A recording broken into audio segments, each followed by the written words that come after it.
It is Sunday after supper. Esther turns to the sink, and there it is, the cast-iron pot she made the stew in, with a black ring of burnt-on food crusted around the bottom that no amount of dish soap and scrubbing is going to lift. The pan from the bacon this morning, with grease cooked down into the corners that the regular wash will not touch. The roasting tin from Saturday's chicken, with the dark sticky bits hardened onto the metal like glue.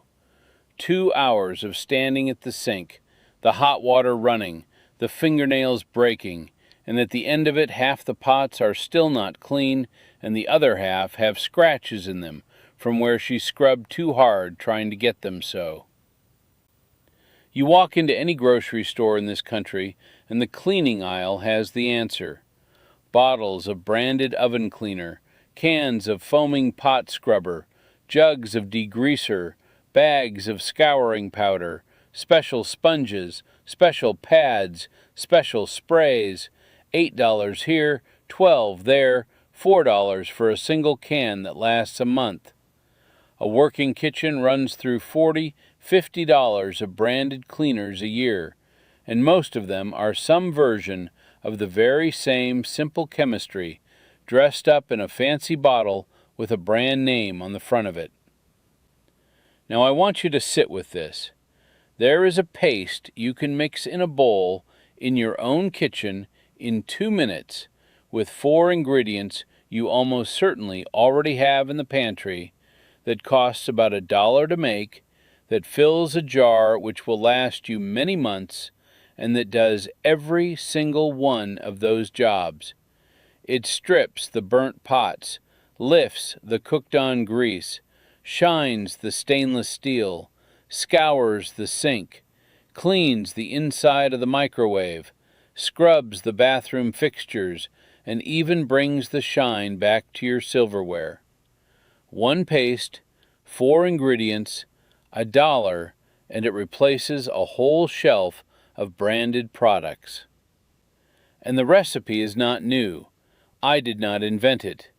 Esther got it from her mother, who got it from a hotel housekeeper friend of the family, because the housekeepers and the kitchen workers in the restaurants have been using this same recipe and recipes very like it for generations, since they clean 100 pots a shift on a tight budget. The hotel kitchens use it, the diner kitchens use it, the farmhouse kitchens use it. Everywhere a person has had a great many dishes to clean and not a great deal of money to spend on fancy cleaners, this same kind of recipe has shown up. My name is Elias Yoder. I am Amish and I farm here in Lancaster County, Pennsylvania. Today I am going to walk you through the recipe, the 4 simple ingredients, the exact amounts, the chemistry that makes it work, the one safety word that truly matters before you mix it, and the 8 different jobs in your house that this one little jar of paste will handle. Esther uses it 3 or 4 times a week, and we have not bought a branded scouring product in a very long time. Stay with me. Let me first tell you the chemistry, because once you understand why the 4 ingredients work together, you will not need to memorize the recipe at all. You will just know it.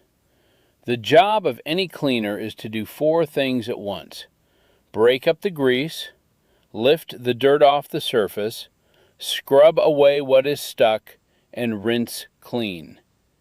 The branded cleaners do all 4 of those jobs with a mix of detergents and abrasives and softeners wrapped up in fragrances and dyes to make the bottle pretty on the shelf. The old housekeeper's recipe does the very same 4 jobs with 4 plain pantry ingredients and nothing fancy about it. The dish detergent is your grease lifter. It is what they call a surfactant. It grabs hold of the oils and the fats and holds them in the water so they rinse away instead of clinging right back onto the pot. And any plain dish soap works, the name brand or the store brand. They are all surfactants with different smells on them. The one already in your bottle is fine. The salt is your gentle abrasive. The small crystals scrub the surface without scratching it the way steel wool would. The salt finds that stuck-on burnt food and physically lifts it off as you rub. And here is the part most folks do not know. The salt dissolves slowly as you scrub, so that by the time you are finished, the salt is gone. There is no powdery residue left to rinse away. It does its work, and then it simply disappears. The baking soda is your alkaline grease cutter. Now, when grease is just slick on a surface, the detergent handles it fine on its own. But when grease has been heated and cooked down into a hard layer, the burnt ring around the bottom of the stew pot, the cooked-on grease at the edges of the bacon pan, the heat has actually changed the chemistry of that grease, and you need something alkaline to break it back apart. And baking soda is exactly that.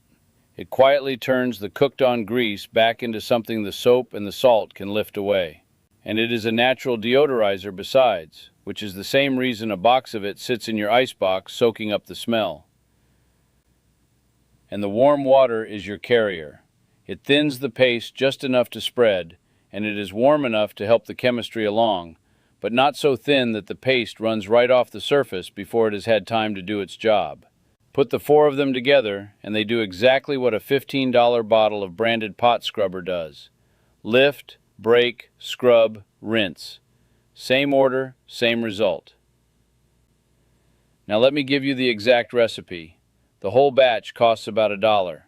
1 cup of plain liquid dish detergent, any brand at all. The cheap one from the dollar store works just as well as the expensive one with the lemon scent. 1 cup of warm water, not hot and not cold, but warm, about the temperature of a baby's bath, because the warmth helps the baking soda activate and helps the whole paste mix up smooth. 2 tablespoons of plain table salt, the cheap kind, and you do not need sea salt or kosher salt or anything fancy. The plain iodized table salt from a box for 99 cents is exactly what the old housekeepers used. And 1 tablespoon of baking soda, and mind that it is baking soda, sodium bicarbonate, the orange box everyone keeps in the icebox, not baking powder, which is a different thing altogether. That is the whole list. 4 ingredients, and most kitchens have all 4 already sitting there. Here is how you mix it, and I will tell it slow. Take a clean bowl big enough to hold about 2 cups of liquid. Glass or ceramic is best. Pour in the cup of dish detergent. Add the cup of warm water. Stir it gently, because if you go at it too hard, you will whip up a head of suds you do not need. You just want the 2 of them blended. Then add your 2 tablespoons of salt and stir it in. The salt may not fully dissolve, and that is fine. Those little crystals are what do the scrubbing. Some grains dissolve as you mix and some stay, and that is exactly what gives the paste its gentle scouring power. Then add the tablespoon of baking soda and stir it in slow. It may foam up a little when it meets the water and the detergent, but that is just air being let go. Nothing to worry over. Keep stirring until the foam settles and you have a smooth, slightly thick, pearly-looking paste. That is your cleaner. Pour it into a clean glass jar with a lid. A washed-out pickle jar with the label off works perfectly. Put the lid on tight and store it under the sink. That 1 jar will last you many months of daily cleaning. Esther's lasts our kitchen 2 or 3 months of regular use, and we cook every meal at home. And if it thickens up a little as it sits, which it may, you just stir in a spoonful of warm water and it comes right back. It does not spoil, and it does not lose its strength on the shelf because there is nothing in it that goes off. Once you have made it a time or 2 and you know how fast your kitchen goes through it, you can double the batch and mix it but twice a year and never think about it again. That is the beauty of a thing made from plain, stable ingredients. It waits for you.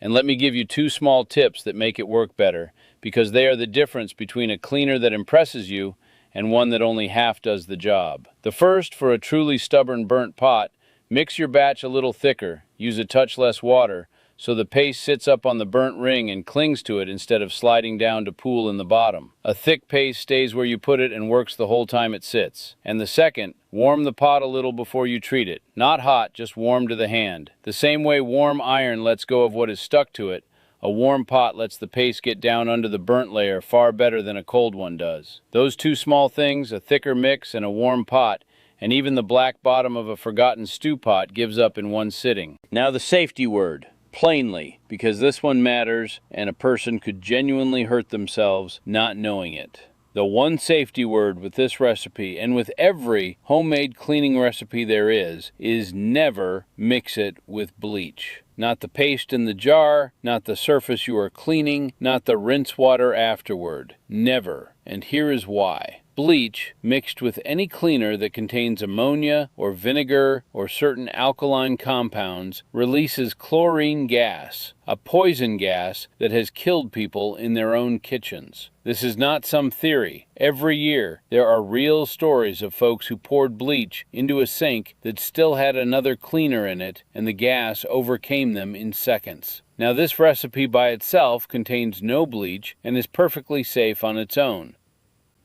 But if you keep a bottle of bleach under your sink, and most folks do, be very careful that you never use this paste on a surface you have just bleached, and never store the jar right next to the bleach bottle, and never pour any paste down a drain right after you have poured bleach down that same drain. Use one at a time and rinse thoroughly between them. That is the same basic chemical care you would give any cleaner, homemade or branded. Keep the jar up high, out of the reach of the little ones, the same shelf you keep the dish soap and the laundry pods on, and you will have no trouble at all. Mind the safety word. Now let me show you the 8 jobs this one jar handles in our kitchen and our bathroom, in the rough order Esther uses it through her week.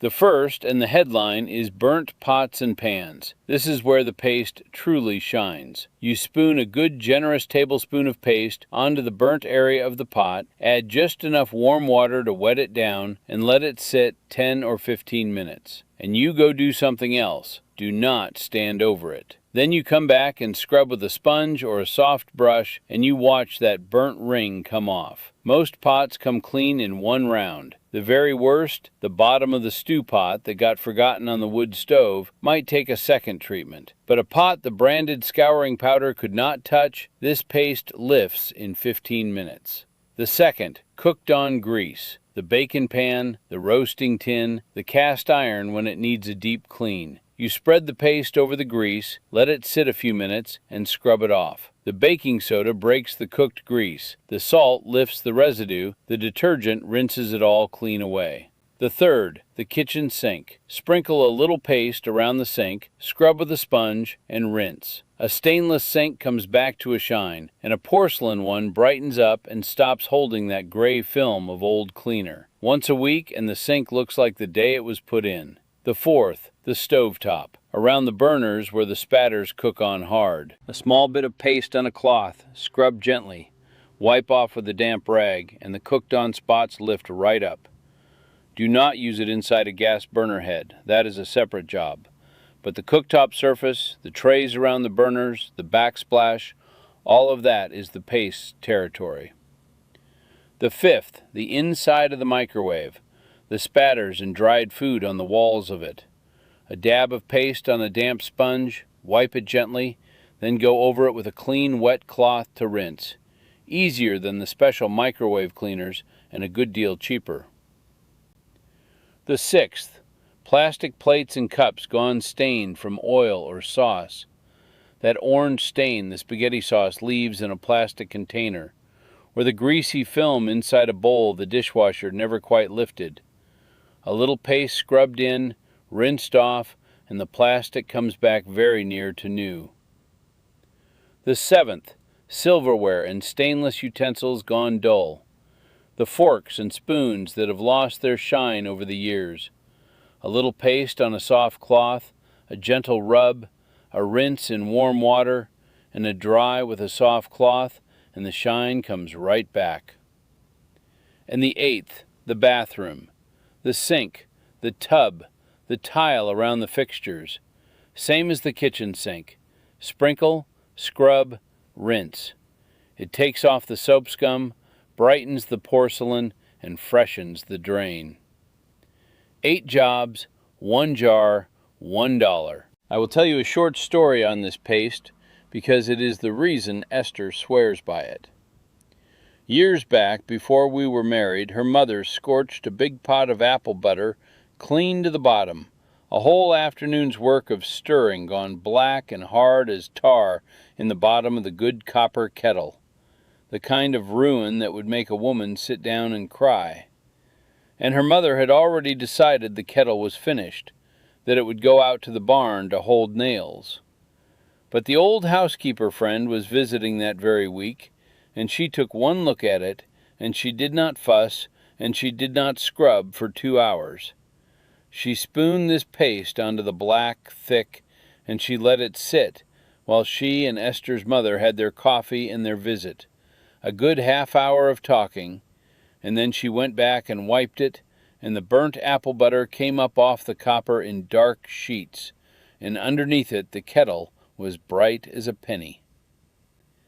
Esther's mother kept that kettle another 30 years, and it was Esther who cooked in it last. A pot that was headed for the barn to hold nails, saved by $1 of pantry paste and a half-hour of patience. That is the whole of what I am trying to hand you today. Now I want to take a moment, because here is where it all comes together. 4 ingredients you already have, 2 minutes to mix, $1's worth of pantry staples, a jar that lasts you months, and 8 separate household jobs handled with the one cleaner. The cleaning aisle at the store has at least 8 different branded products you would otherwise buy to do those same jobs. A pot scrubber, an oven cleaner, a stainless polish, a multi-surface spray, a microwave cleaner, a sink shine, a silver polish, a bathroom cleaner. $3 to $5 a piece. $40 of products replaced by one $1 jar. And the homemade version works every bit as well as any of them, with none of the harsh fumes, none of the colored dyes, none of the perfumed sprays that set a person with sensitive lungs to coughing. There is no money in teaching folks how to mix 4 pantry ingredients into a paste that replaces a whole shelf of products. But there is a great deal of money in selling $40 of separate branded cleaners every spring. So the chemistry just sits there in the kitchen, and nobody runs a commercial saying, "Look in your own pantry first." They run the commercials with the sparkling kitchens and the white-clothed actors holding up the bottle, and a whole nation spends $40 on cleaners every spring when their grandmothers spent 50 cents. Esther's mother taught her this recipe. Esther's mother got it from a hotel housekeeper, and that housekeeper had been mixing it 40 years before she ever taught it to a young farm wife who needed a cleaner she could afford. That is how the knowledge really passes, from working hands to working hands, one kitchen at a time. The bottles on the shelf are just the version that got loud enough to be remembered, and you can be the one who remembers the old version instead. So here is what I want you to do. This week, mix 1 batch of the paste. The whole job takes 2 minutes. Pour it into a clean jar, label it so nobody mistakes it for something else, and set it under the sink. And the next time you have a burnt pot, and you will, there is always one, do not reach for the branded scrubber. Spoon a tablespoon of the paste onto the burnt ring. Add a splash of warm water. Let it sit while you go do something else for 15 minutes, and then come back and scrub, and watch what comes off. The first time you see a pot come clean that you had thought was ruined for good, you will never go back to the branded cleaners. Then start reaching for the paste on the other jobs as they come up. The sink, the stovetop, the microwave, the bathroom. Within a month you will have replaced the whole cleaning aisle with 1 jar under the sink, and Esther's mother's recipe will be back in your kitchen where it belongs. Tell me down in the comments, What is the worst burnt pot you have ever had to scrub? The one you very nearly threw away? And do you have an old recipe from your own grandmother or your mother that does what the store cleaners do? Share it, because those little family recipes are exactly the kind of knowledge that disappears when nobody writes it down. And the comments on a video like this are how we save them. I read every single one. Next time, since we have been speaking of how to keep a clean kitchen with what is already in the pantry, I am going to show you the old way my people make their own bar soap from scratch. The lye, the lard, the mixing, the cutting, and the curing of it, so that a whole household can wash itself for years on what costs an English family $10 a month at the grocery store. It is the natural next step after today. Until then, mix the paste, fill the jar, and remember that the cheapest cleaner in your kitchen is almost always the oldest one, sitting there waiting for you to remember how to mix it.